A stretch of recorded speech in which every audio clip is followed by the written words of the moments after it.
Pegue a palavra de Deus comigo agora, por gentileza, na sua mão. E abra comigo no Evangelho segundo João, capítulo de número 3. Evangelho segundo João, capítulo de número 3. Para começar, nós iremos ler também o versículo de número 3. João, capítulo 3, versículo de número 3. Amém? Nós hoje então vamos aí dar continuidade à nossa série de mensagens. Estamos já acabando. Domingo que vem encerraremos a nossa série de mensagens. E hoje vamos ver justamente quem entrará no reino. Eu vou ler, diz assim, João 3,3.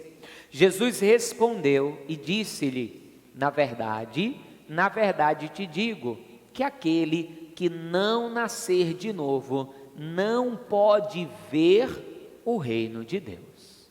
E se não pode ver, quem dirá entrar? Vou ler mais uma vez. Jesus respondeu e disse-lhe: na verdade te digo, que aquele que não nascer de novo não pode ver o reino de Deus. Amém? Antes de nos aprofundarmos aqui, feche seus olhos, ligue o seu pensamento ao Senhor e peça para Deus falar contigo através da sua palavra. Ore, peça a Ele: Deus, fala comigo através da tua palavra, e eu vou orar também. Senhor meu Deus e Pai Todo-Poderoso, é no nome santo e bendito do teu amado Filho, Senhor Jesus, que mais uma vez a tua palavra será ministrada. Estamos aqui reunidos para aprender mais de ti, Senhor. E todos aqueles que me assistem, estejam aqui na casa de oração conosco, ou estejam à distância me assistindo ao vivo, ou pela gravação deste culto, desta mensagem, querem ouvir a tua voz, querem saber o que está no teu coração, Senhor. Por isso usa-me como instrumento nas tuas mãos. Pai, que as minhas limitações não sejam um empecilho para isso, porque quando o Senhor quer falar, o Senhor usa aqueles que estão à tua disposição. E eis-me aqui, Senhor, me usa para a glória do teu santo nome. Que desde já todo empecilho, todo obstáculo, tudo que se opõe à tua palavra seja anulado, Deus, em nome de Jesus, e que a tua palavra, que é viva, que é eficaz, Senhor, que é penetrante como uma espada aguda, que é a boa semente, ela encontre os nossos corações como uma terra fértil, e assim ela produza muito resultado, em nome de Jesus, amém. Você concorda? Diga assim seja. Pode se assentar, pode tomar o seu assento. Se você esteve aqui os 2 domingos que se passaram, você já aprendeu o que é o reino e já aprendeu quando é o reino. Você que está me assistindo, inclusive se você não assistiu as mensagens de o que é o reino e quando é o reino, na descrição desta live tem o link das 2 mensagens. Tem o link da mensagem o que é o reino e tem o link da mensagem quando é o reino. Mas nós precisamos nos aprofundar nisso, porque existe uma falácia na boca de algumas pessoas e na mente de tantas outras, que prejudica inclusive muitas pessoas, essa falácia, essa mentira. E qual é a falácia? Qual é a mentira? É a falácia que às vezes é pregada até em púlpitos, de que Deus não mandaria para o inferno homem algum, justamente porque Ele os ama. Muitos acreditam nesta falácia. Se Deus ama o homem, se Deus ama a humanidade, como que Ele poderia então mandar alguém para o inferno? E as pessoas esquecem que Deus, além de ser amor, Ele é justiça. E que se nós fôssemos parar para analisar como que funcionam as coisas na Bíblia, na verdade não é que Deus simplesmente manda o homem para o inferno, é que na verdade existem muitos caminhos. Porém, mesmo existindo muitos caminhos, os destinos são apenas 2. Os caminhos são muitos, mas os destinos são apenas 2. A outra falácia que diz todos os caminhos levam a Deus. Isso também é uma falácia. Eu tenho até um vídeo no meu canal que eu falo sobre isso, porque todos os caminhos levam ao tribunal de Deus. Aí sim, porque todos um dia irão comparecer diante do tribunal. Mas os destinos são dois: ou vida eterna ou condenação eterna, ou reino de Deus ou inferno, lago de fogo e enxofre. E mesmo tendo muitos caminhos, um é o único caminho que leva para o Pai, para o reino. E Jesus disse que Ele é este caminho. Você vai lembrar de cor de João 14,6, quando Jesus diz: eu sou o caminho, a verdade e a vida, e ninguém vem ao Pai senão por mim. Ele é o único caminho que leva o homem a viver o reino de Deus. Todos os outros caminhos têm como fim da jornada o inferno, a condenação. E Jesus, ele começa a deixar muito claro que há a necessidade de algo no homem, para que o homem então possa ver e possa inclusive entrar no reino. Veja o questionamento que esse homem aqui, Nicodemos, vai fazer, versículo 4, veja comigo. Nicodemos então vai perguntar a Jesus: disse-lhe Nicodemos, como pode um homem nascer sendo velho? Porventura pode tornar a entrar no ventre de sua mãe e nascer? Jesus respondeu: na verdade te digo que aquele que não nascer da água e do Espírito não pode entrar no reino de Deus. Então sim, existe um novo nascimento que é necessário para que a pessoa possa ver o reino, para que a pessoa possa entrar no reino. Porém, esse novo nascimento não é algo carnal, porque inclusive os kardecistas, os espíritas, que inclusive tem lá o Evangelho segundo Allan Kardec, que é uma heresia, eles leem e interpretam esse texto como se Jesus estivesse dizendo que era necessário o homem reencarnar, e que então o homem precisa nascer de novo várias vezes para ir evoluindo, se aperfeiçoando, para um dia poder então entrar no reino do céu. Mas não é isso que Jesus está falando. Jesus não está dizendo que o homem tem que nascer em carne novamente, mas que o homem tem que nascer das águas e do Espírito.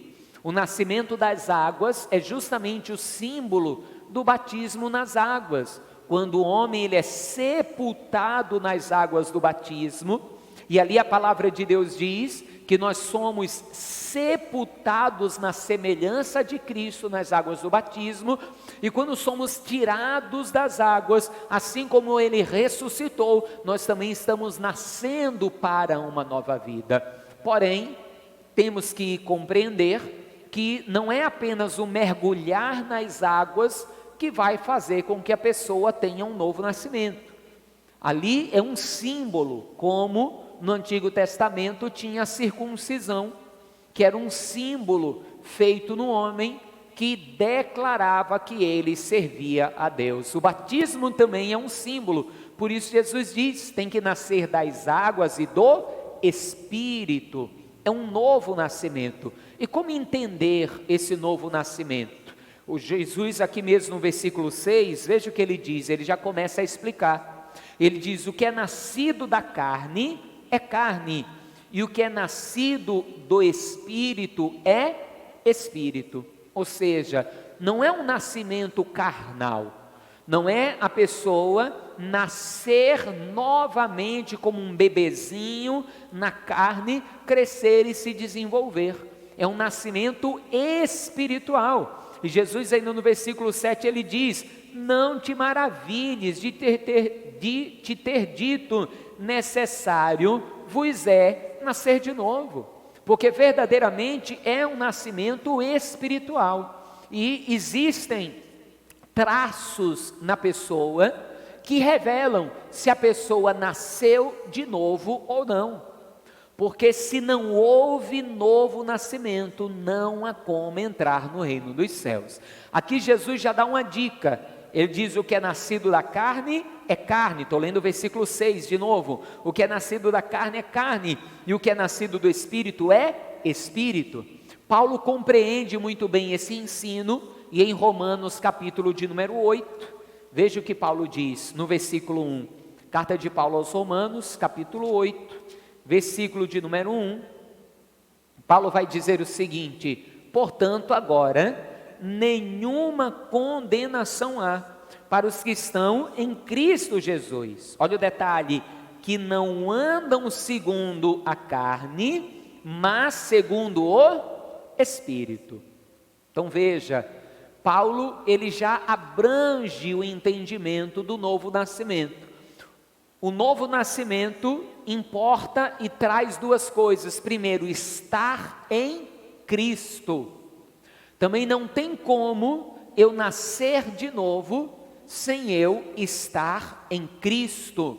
Eu preciso estar nele para poder viver esse novo nascimento. Não é à toa que João, quando fala da vinda de Jesus, diz que ele veio, o verbo se fez carne, e ele diz também que ele veio para o que era o seu não o recebeu, mas a todos quantos o receberam, deu-lhes o poder de serem feitos filhos de Deus. É um nascimento espiritual. Ali ainda ele diz, não da vontade da carne, ou seja, não é um nascimento humano natural, mas ele diz, é segundo a vontade de Deus, ou seja, é algo espiritual. E como que eu sei então? Porque muitos pegam esse versículo aqui, e hoje nós já temos, há muito tempo na verdade, nós já temos um problema muito grande, que é a teologia de um versículo só, que é a pessoa pegar um versículo da Bíblia, e em cima deste versículo único da Bíblia, criar uma doutrina.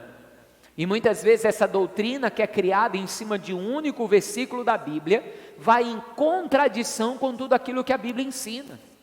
Só que além desse grande perigo da teologia de um versículo só, estão fazendo pior ainda hoje, estão fazendo a teologia de meio versículo, porque pegam esse versículo apenas a parte A, a metade, a primeira metade, e dizem assim, portanto agora, nenhuma condenação há para os que estão em Cristo Jesus, e param por aqui, e dizem, se a pessoa está em Cristo, não há nenhuma condenação sobre ela, e pegam então a graça, pegam então o estar em Cristo como uma autorização para pecar. Não, eu estou em Cristo.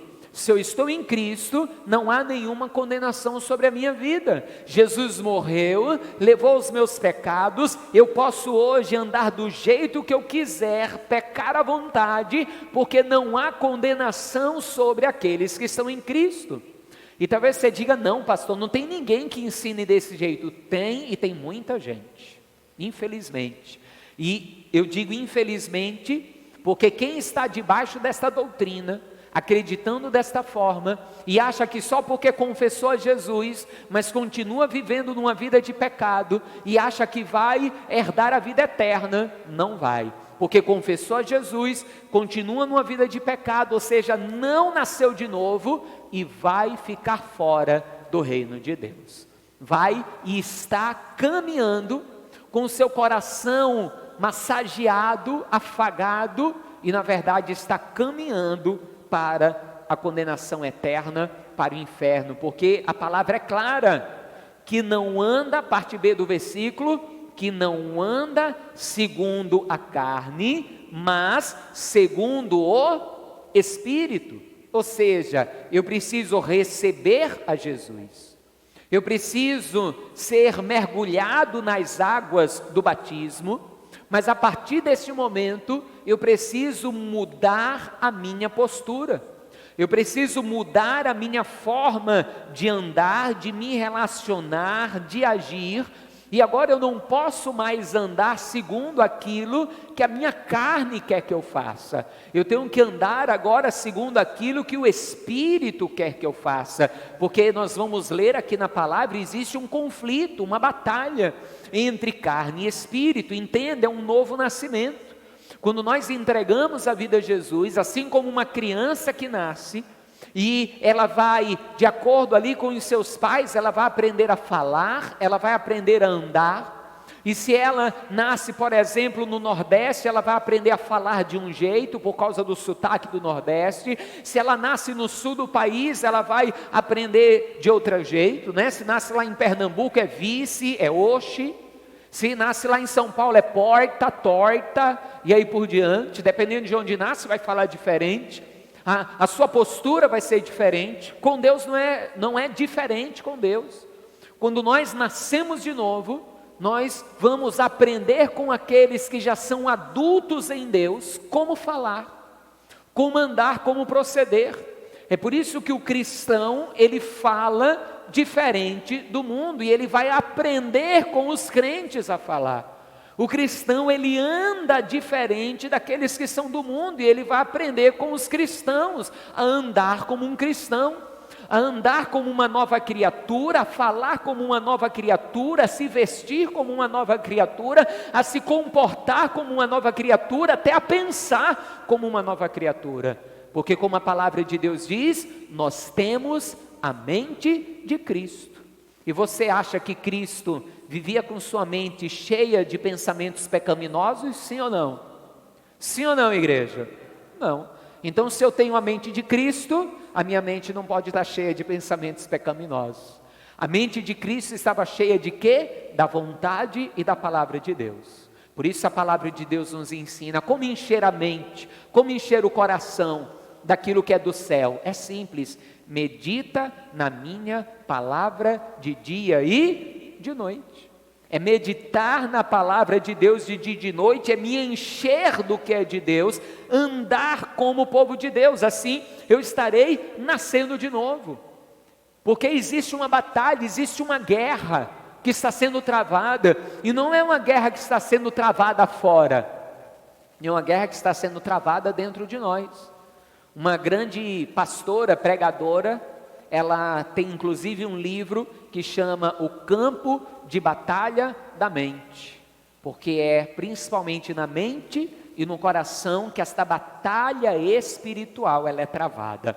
Veja o que Paulo, escrevendo aos Gálatas, ele diz, carta de Paulo aos Gálatas, capítulo 5, a partir do versículo de número 16, porque aqui nós podemos começar a entender se nascemos de novo ou não, ou se simplesmente congregamos, ou se realmente nascemos de novo. Gálatas capítulo 5, versículo 16 diz assim: digo, porém, andai em espírito, e não cumprireis a concupiscência da carne, ou não cumprireis os desejos da carne. Você vai lembrar que a palavra de Deus diz que Deus a ninguém tenta, mas que o homem é tentado quando engodado pela sua própria concupiscência. Nós somos tentados naquilo que a nossa própria carne já deseja. Por isso Paulo diz: não andem segundo a concupiscência da vossa carne, segundo os desejos da vossa carne, mas ande segundo o Espírito. Versículo 17: porque a carne cobiça contra o Espírito, e o Espírito contra a carne, estes opõem-se um ao outro, para que não façais o que quereis. Mas se sois guiados pelo Espírito, não estáis debaixo da lei. Ou seja, existe uma guerra. Paulo está alertando uma batalha. O Espírito Santo que habita em mim, quando eu entreguei minha vida a Jesus, eu passei a ser templo do Espírito, você também. O Espírito que está em mim, ele vai lutar para que eu cumpra as coisas que são de Deus. Ele vai me conduzir, ele vai me influenciar a cumprir as coisas que são de Deus. Por outro lado, a carne vai me atrair para as concupiscências da carne, desde coisas simples a coisas graves. O Espírito vai me conduzir a orar, a jejuar, a ler a palavra de Deus. A carne vai me chamar para a preguiça. Ah, mas ler a Bíblia já dá um sono. A pessoa acorda 3 horas da manhã, o espírito ora, a carne não, vira para o lado e dorme, você vai ter que acordar cedo para trabalhar. E o conflito está ali desde as pequenas coisas. Desde as pequenas coisas já começa esse conflito. E assim no trabalho, o Espírito vai estar nos conduzindo a falar de Jesus, e a carne vai estar nos conduzindo a ficar dando ouvidos a conversas e assuntos que não convêm a nós como cristãos, como homens de Deus, para que venhamos, segundo a carne, a nos assentar em roda de escarnecedores, que a Bíblia diz que não devemos fazer, como está lá no Salmo 1:1, que nós não devemos dar ouvidos ao conselho do ímpio, não devemos parar no caminho do pecador, nem nos assentar na roda dos escarnecedores, e é isso que a carne quer. A carne, ela está curiosa, ela quer saber a fofoca, ela quer saber a piada suja, ela quer ver o videozinho lá do WhatsApp, o videozinho lá do TikTok, o videozinho lá que não se deve assistir. A carne quer aquilo, mas o Espírito está lá, não faça isso, para com isso, vai para cá, vai para lá, foge da aparência do mal. A carne nos chama para um lado, e o Espírito nos chama para o outro, é uma guerra. É como a parábola que conta, uma historinha para que a gente venha entender melhor, de um homem, dono de um circo, que ele tinha 2 feras, e elas viviam brigando, essas 2 feras, e ele gostava mais de uma do que da outra, e o que é que ele vai fazer? Ele vai separá-las, mas ele não tinha coragem, nem forças para matar aquela fera que brigava contra aquela que ele amava. Então ele vai tomar uma decisão, ele vai dizer: eu vou alimentar esta fera que eu amo, e eu vou deixar a outra definhar. Vou deixar a outra definhar, não vou alimentá-la. Só que outras pessoas ali do circo, vendo aquela fera ali definhando, escondido, iam lá e jogavam as comidinhas. A fera que ele amava, ele alimentava todo dia, ela continuava forte. A outra continuava viva, porque era alimentada de pequenas porções, mas estava fraca. Se um dia essas 2 feras tivessem que brigar, aquela que estava bem alimentada e forte prevaleceria. E aqui é a história. Carne e espírito são as 2 feras. O dono do circo somos nós. Nós amamos mais uma fera do que a outra. E aí você vai dizer qual é a fera que você ama mais, se é o espírito ou a carne. A fera que mais você está alimentando é a fera que você mais ama. Se você tem tempo para passar 1 hora navegando no Facebook, mas não tem tempo para ler a Bíblia, a fera que você ama é a carne. Se você tem tempo para assistir novela, A Fazenda, Big Brother, ou sei lá mais o que, mas não tem tempo para assistir uma pregação, não tem tempo para ler a Bíblia, para meditar, para fazer um devocional, você está amando mais a fera que é a carne, do que a fera que é o espírito.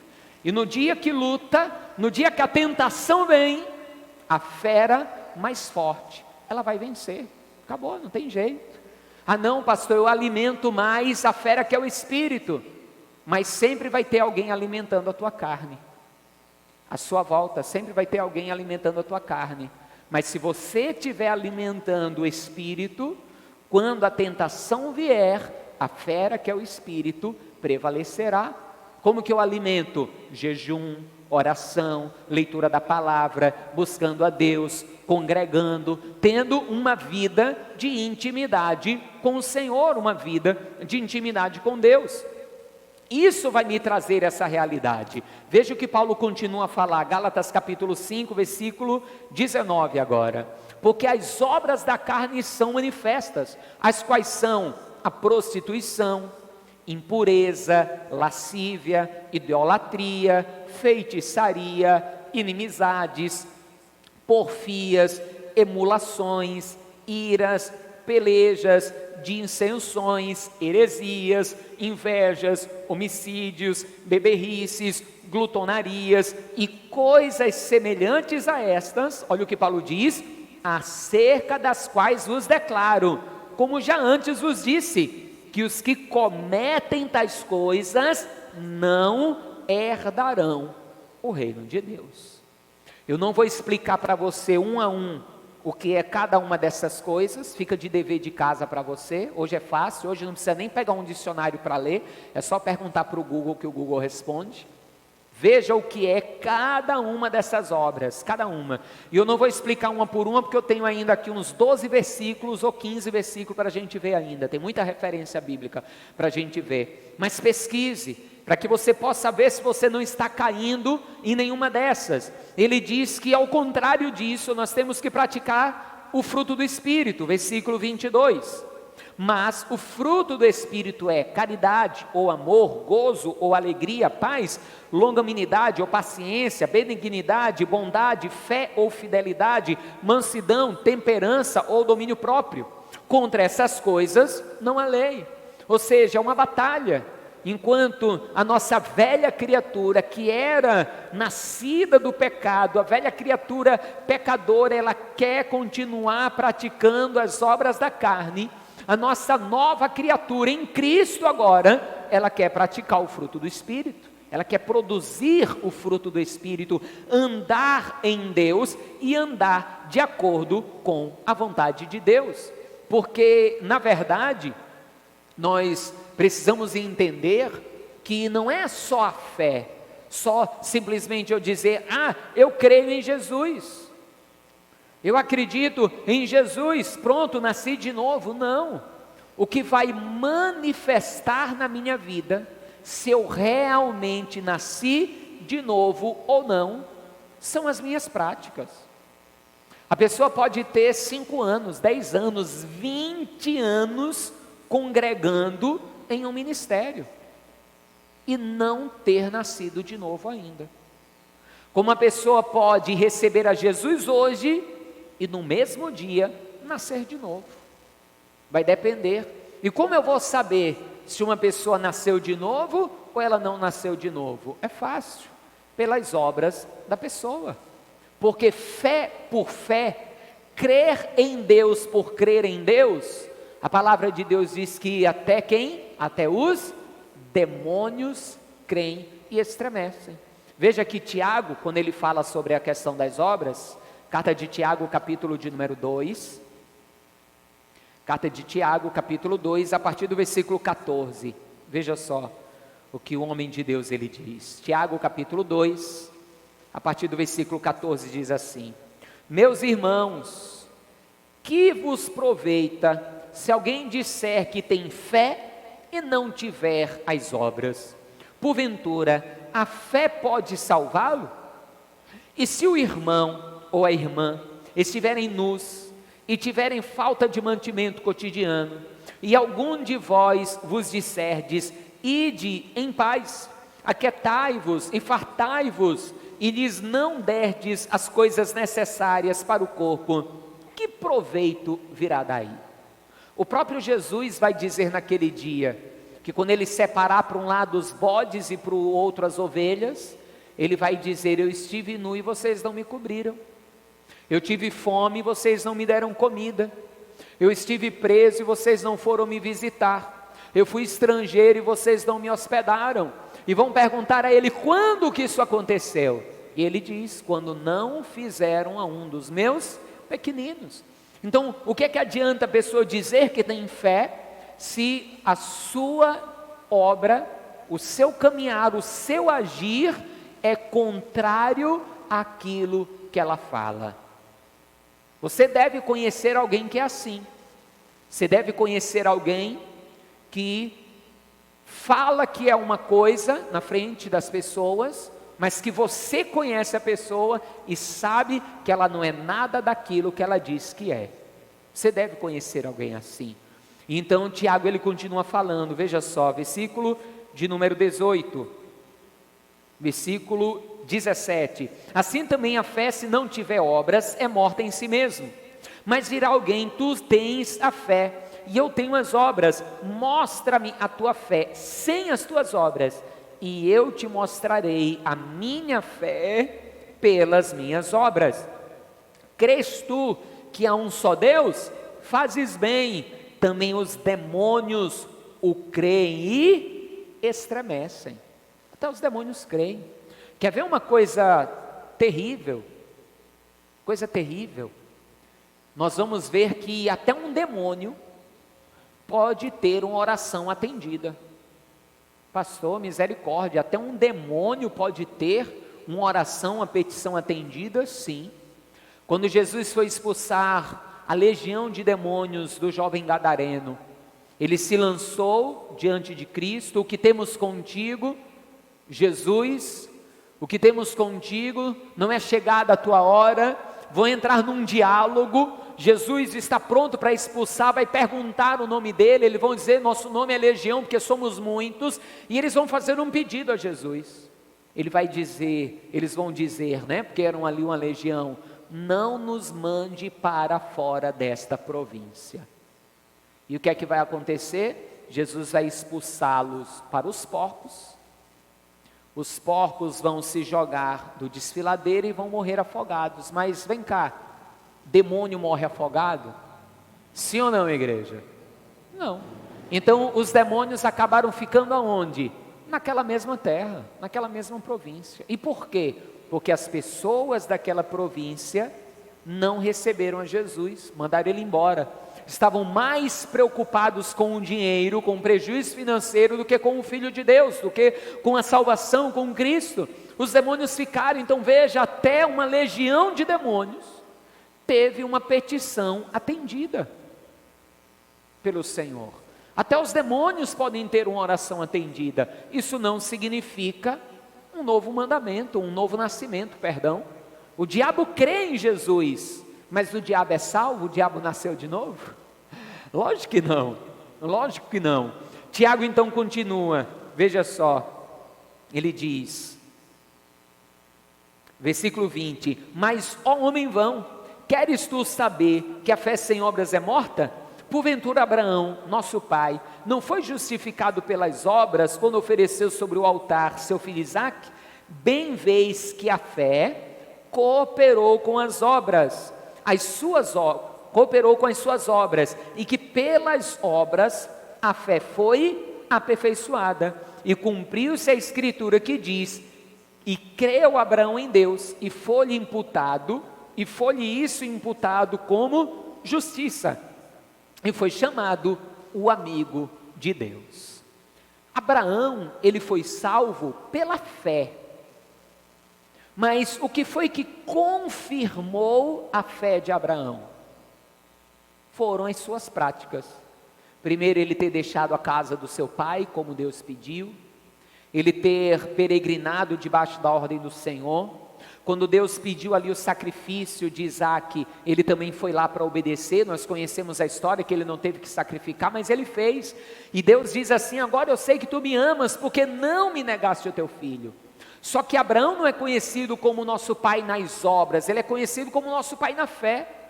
Mas as obras que ele praticou foram obras por causa da sua fé. É como Jesus disse mesmo certo dia aos fariseus. Ele disse, se vocês fossem filhos de Abraão, vocês fariam as mesmas obras de Abraão. Ou seja, teriam a fé de Abraão. Jesus chega a dizer, Abraão viu o meu dia e se alegrou. Quando que Abraão viu o dia do Senhor? Quando que Abraão viu o dia de Jesus? Justamente quando o cordeiro foi substituto no lugar do seu filho Isaque. Ali ele viu o dia de Jesus, o dia do Messias que viria para tomar o lugar do homem em sacrifício. E ele se alegrou, porque a palavra de Deus diz que Abraão também era profeta. Ele entendia as coisas espirituais. O Novo Testamento diz que ele vivia de olho na promessa de uma herança eterna, de uma herança futura. Todos os que foram salvos no Antigo Testamento foram salvos pela fé. Mas a fé destes homens foi, as obras desses homens foram condizentes com a sua fé. Nós vamos ver Abraão, Isaque, Moisés e tantos outros. Foram salvos pela fé e não pelas suas obras. Porém, as obras cooperam com a fé. Porque alguém pode, diante de uma leitura dessa, dizer, pastor, então, a salvação é pelas obras, não pela fé, não. Porque as obras sem fé também não têm valor nenhum. Quer uma prova disso? Jesus vai dizer que os fariseus eram todos condenados, sepulcros caiados. Eles guardavam a lei. Só que eles guardavam a lei não por fé, não por crer nas promessas que viriam. Eles guardavam de forma legalista, para querer dizer que por guardarem as obras, guardar a lei, pelas suas obras, eles mereciam a salvação. Eles se achavam mais santos do que os outros. Então, eles obedeciam a lei, não pela fé, mas para se acharem dignos de salvação. Uma das coisas que a graça proporciona para a pessoa e que muitos não entendem, a graça, ela não apenas nos proporciona sermos perdoados dos nossos pecados que passaram, mas a graça também nos capacita para lutarmos contra as tentações que virão depois. Muitos olham para o sacrifício de Jesus e dizem: Jesus perdoou os meus pecados. Quando eu entreguei a vida a Jesus, Ele perdoou todos os pecados que eu já tinha cometido. Só que as tentações ainda viriam. Por isso que o Espírito Santo ficou, e faz parte da graça, o Espírito Santo, para nos dar condições de enfrentar as tentações e se cumprir o que Paulo falou, que não veio sobre vós tentação senão humana, e que fiel é Deus, e que não nos dá tentação que nós não possamos suportar, e que junto com a tentação Ele manda também o escape. Então as obras, elas vão andar junto, de mãos dadas com a fé. Por quê? Volto a dizer, porque as minhas obras revelam qual é a minha fé. Porque as obras são o quê? Os nossos frutos, e os frutos é que revelam a qualidade da árvore. Jesus ensinou isso. Evangelho segundo Mateus, capítulo 7. Evangelho segundo Mateus, capítulo de número 7, a partir do versículo de número 17. Eu vou ler do 17 ao 20. Mateus 7, do versículo 17 ao 20, diz assim: assim, toda árvore boa produz bons frutos, e toda árvore má produz maus frutos. Não pode a árvore boa dar bons frutos, nem a árvore má dar frutos bons. Toda árvore que não dá bom fruto, corta-se e lança-se no fogo. Portanto, pelos seus frutos os conhecereis. Então eu sou uma árvore, você é como uma árvore, e os nossos frutos é que vão demonstrar se eu nasci de novo ou não. Agora entenda uma coisa comigo, que é algo muito importante para a gente entender. Não sei se você teve já a oportunidade, digamos assim, de morar em um lugar que tinha ali uma árvore frutífera, e você ver aquela árvore ano após ano produzir fruto. Se você teve essa oportunidade, você vai entender. Por melhor que a árvore seja, toda árvore boa, ela está sujeita a de vez em quando dar algum fruto ruim. Ou porque foi lá um bichinho e depositou um ovo, ou alguma coisa, e nascer ali um fruto ruim. Porém, ela sempre produz bons frutos, e vez ou outra ela vai produzir um fruto ruim. Já também é possível que uma árvore má, que sempre produz maus frutos, uma vez ou outra produza um fruto bom. E aqui está a grande diferença de quem já nasceu de novo para quem não nasceu de novo. Quem já nasceu de novo produz sempre frutos bons, mas estamos sujeitos a uma vez ou outra errarmos. Estamos sujeitos a uma vez ou outra pecarmos, cometermos uma falha. Só que quem não nasceu de novo é o contrário. Continua, está em Cristo, congrega, lê a Bíblia, às vezes até ora e jejua, mas ainda não nasceu de novo. Os seus frutos são maus e vez ou outra produz um fruto bom. Ou seja, ainda não houve um novo nascimento. E aqui existe uma coisa muito importante, porque muitas pessoas acham que os dons espirituais são símbolo de um novo nascimento. Porém, o que mostra mais ainda o novo nascimento são os frutos e não os dons. Digo mais. Tem muita gente que hoje fala em língua estranha, profetiza, expulsa demônio, põe a mão sobre as pessoas, elas são curadas e vão para o inferno. E tem pessoas que se converteram agora, recentemente, e vão para o céu, por causa dos frutos. E vou além, e é um cuidado que eu principalmente tenho que ter também. Há muitos pastores, bispos, apóstolos, grandes líderes, que são usados por Deus, que operam maravilhas no nome do Senhor, e que vão para o inferno, porque o Espírito Santo até opera sinais através deles, por misericórdia do povo que está ali buscando. Como quando Deus tinha que falar com Balaão, quem era que tinha para Deus usar? Só uma mula, mais ninguém. Deus usou a mula, acabou. Então tem muitos que estão no altar em pecado, em adultério, em prostituição, em mentira, em avareza, em ganância, em orgulho. E Deus os usa, porque o povo não tem nada a ver. O povo não é culpado, então Deus os usa. Só que no final da história, vão acabar no inferno. E não sou eu que digo, é só continuar a leitura aí, capítulo 7, versículo 21. Nem todo que me diz Senhor, Senhor, entrará no reino dos céus, mas aquele que faz a vontade de meu Pai que está nos céus.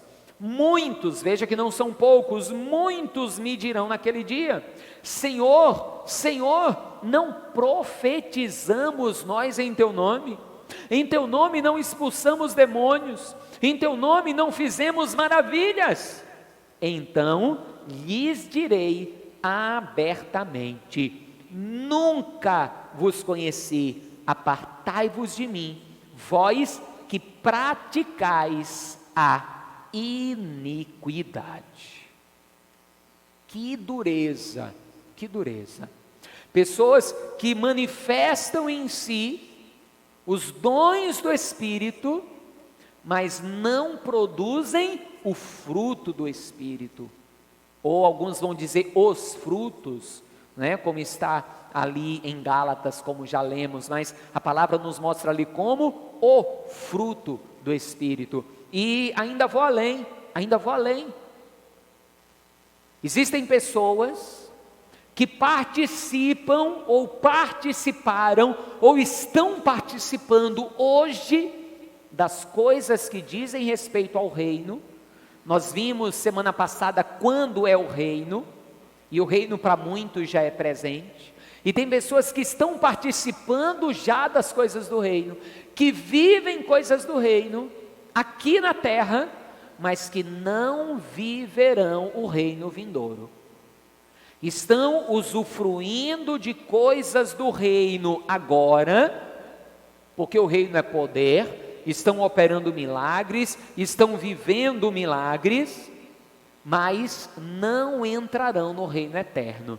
Veja a parábola que Jesus conta, Mateus capítulo 22, Mateus 22, a partir do versículo de número 1, eu vou fazer uma leitura razoavelmente rápida, porque são muitos versículos, mas veja só, diz assim: então Jesus, tomando a palavra, tornou-lhes a falar em parábola, dizendo: o reino dos céus é semelhante a um certo rei, que celebrou as bodas do seu filho. O que são as bodas? O casamento, aqui representa Deus, que é o rei, e o casamento de Jesus com a igreja.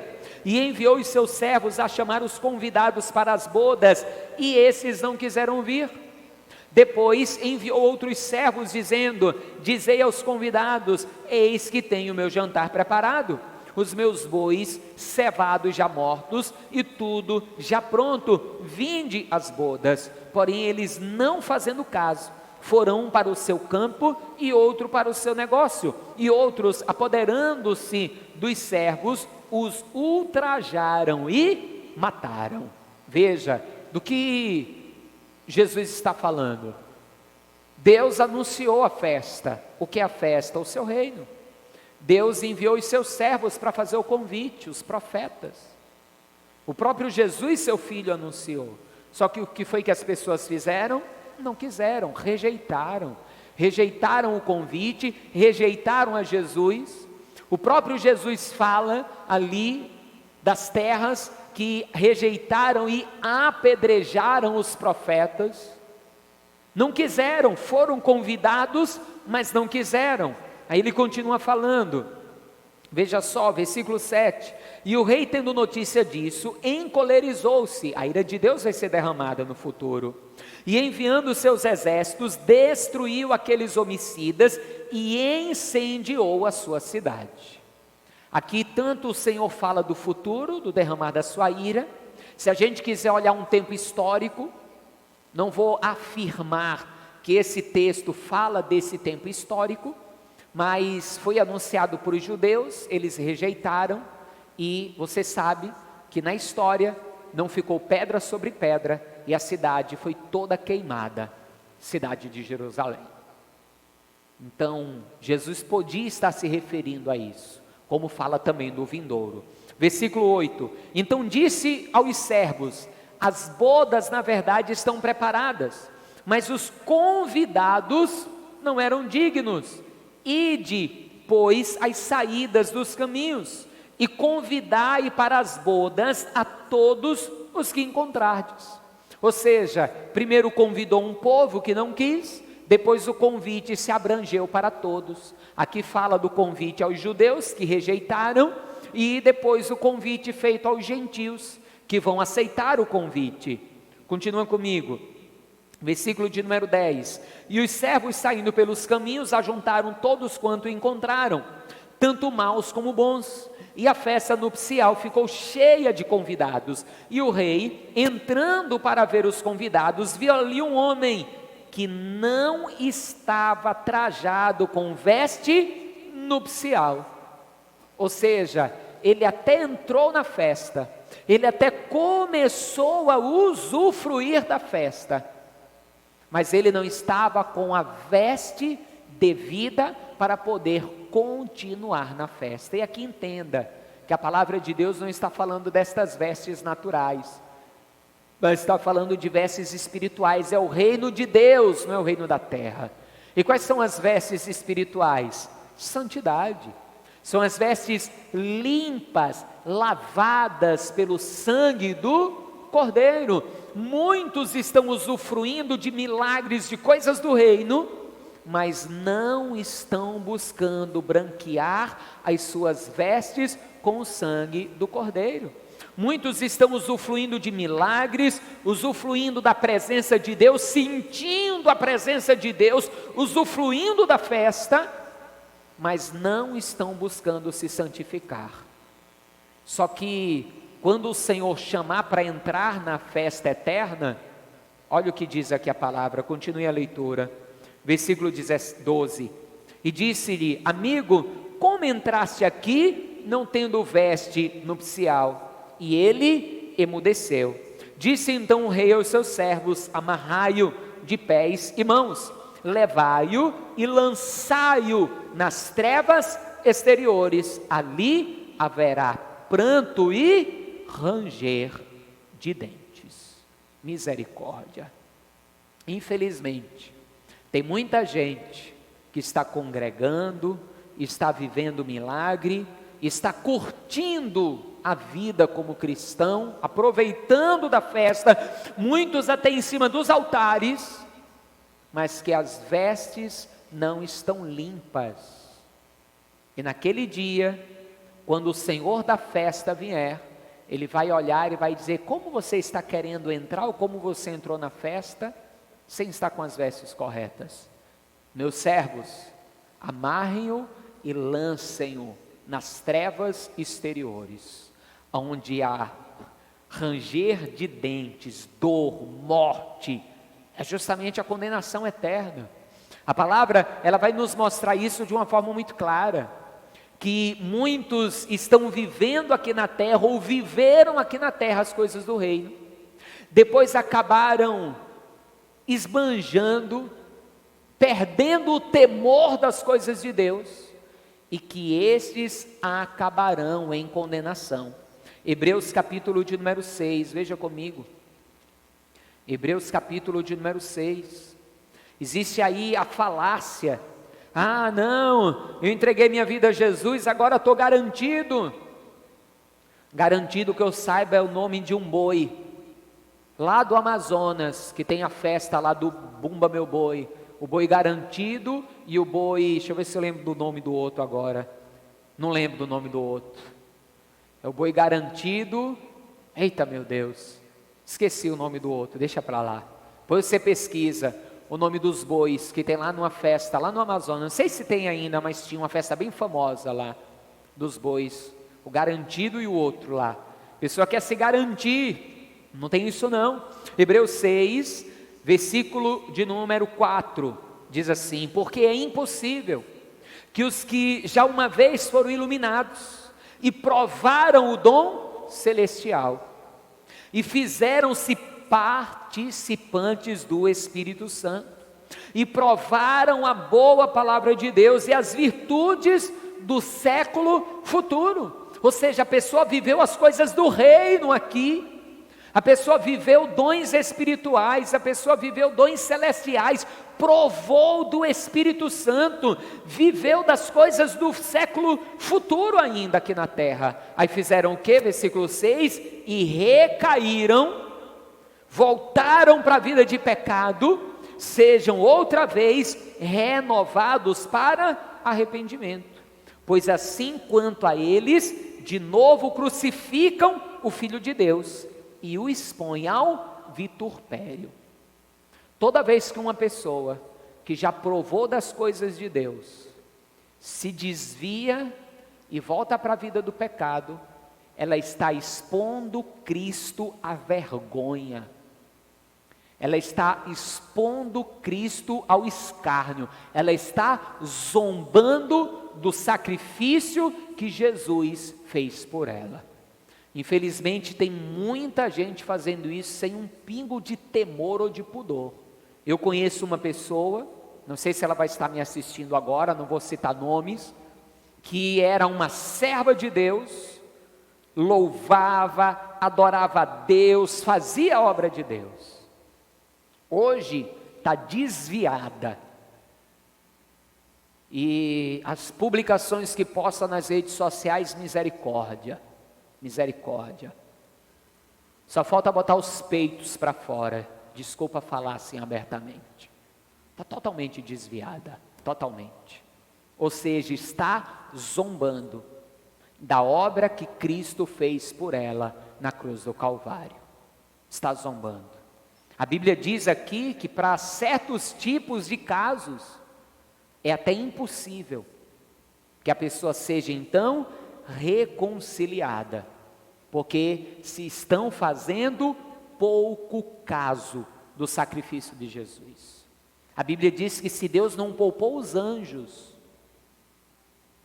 como que poupará aqueles que estão envergonhando o seu filho? Estão envergonhando e blasfemando do sacrifício de Jesus.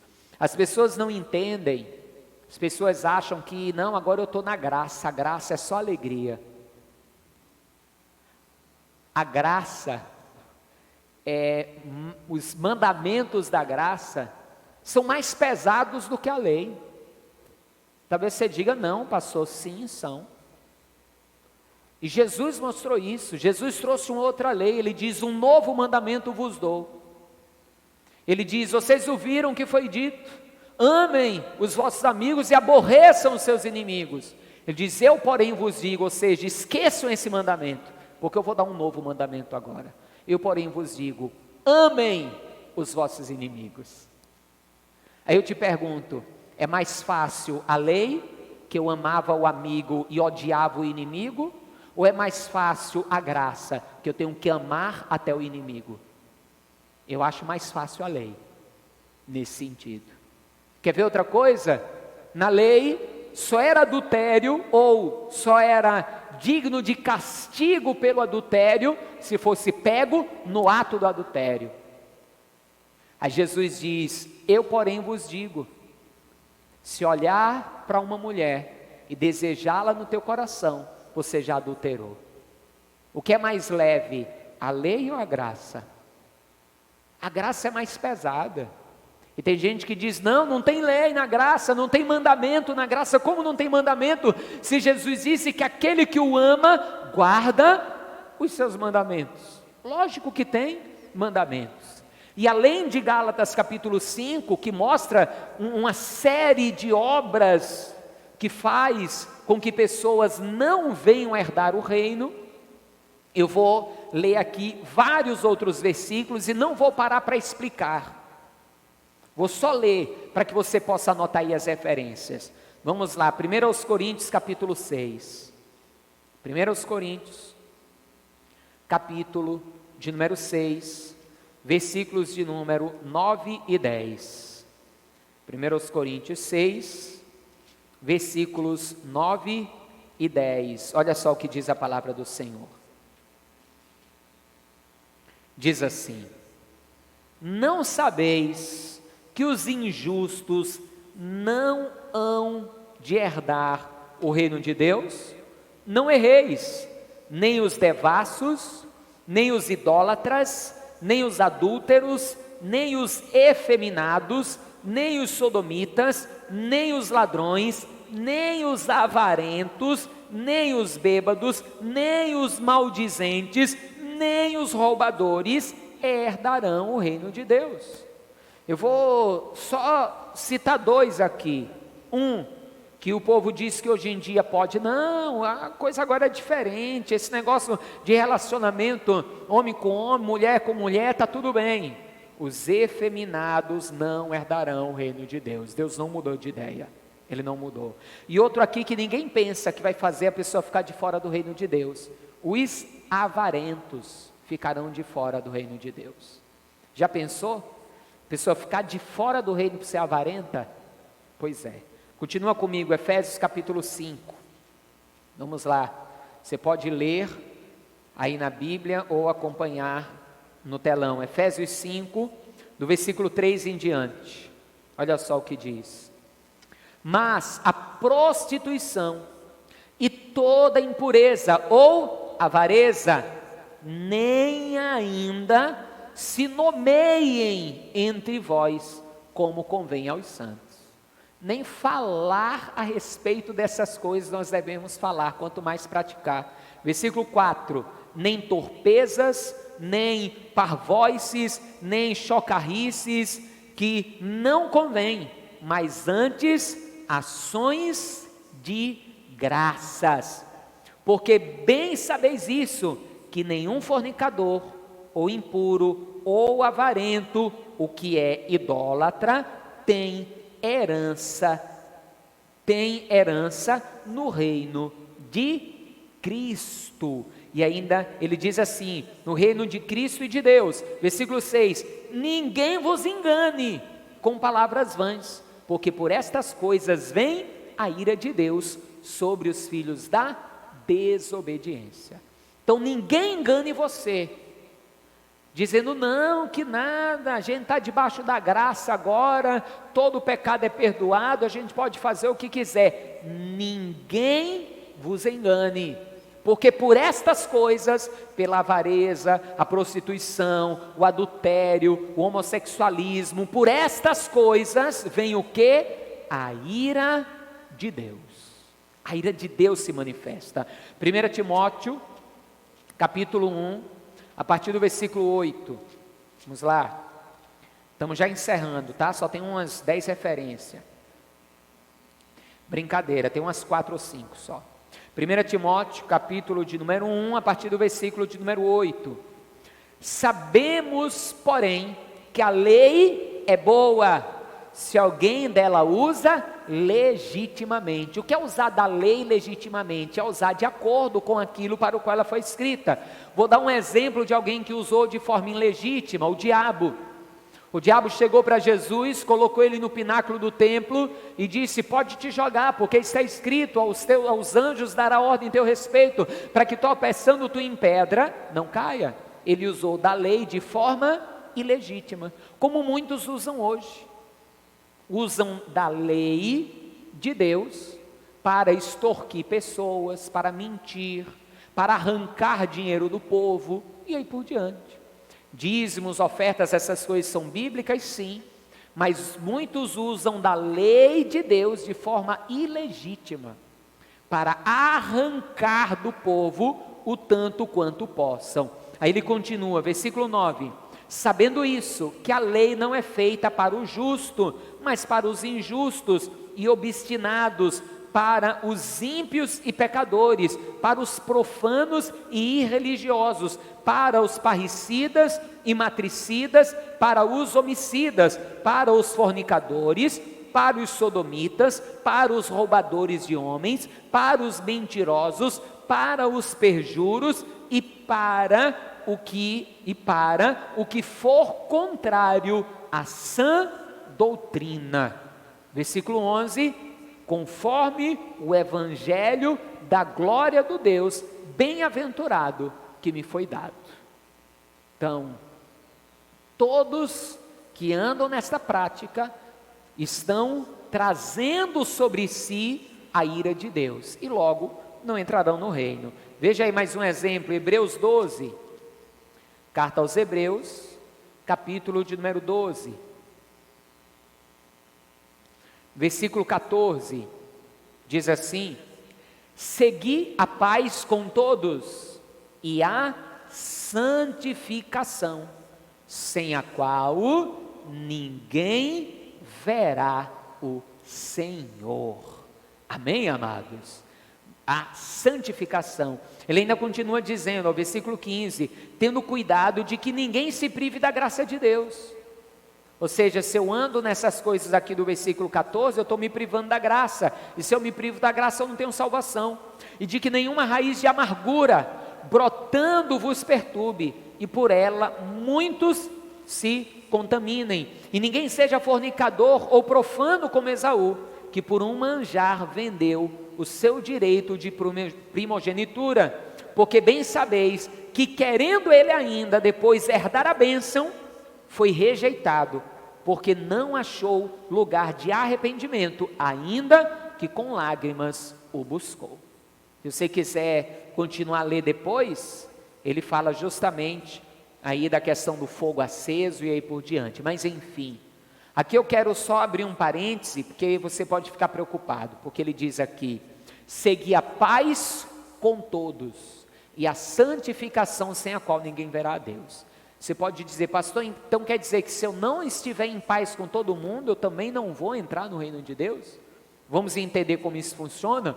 Porque a própria Bíblia responde à Bíblia.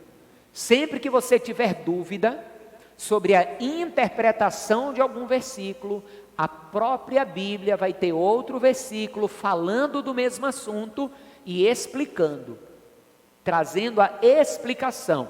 Então vamos aqui agora em Romanos capítulo 12, para que a gente entenda essa questão de ter paz com todos.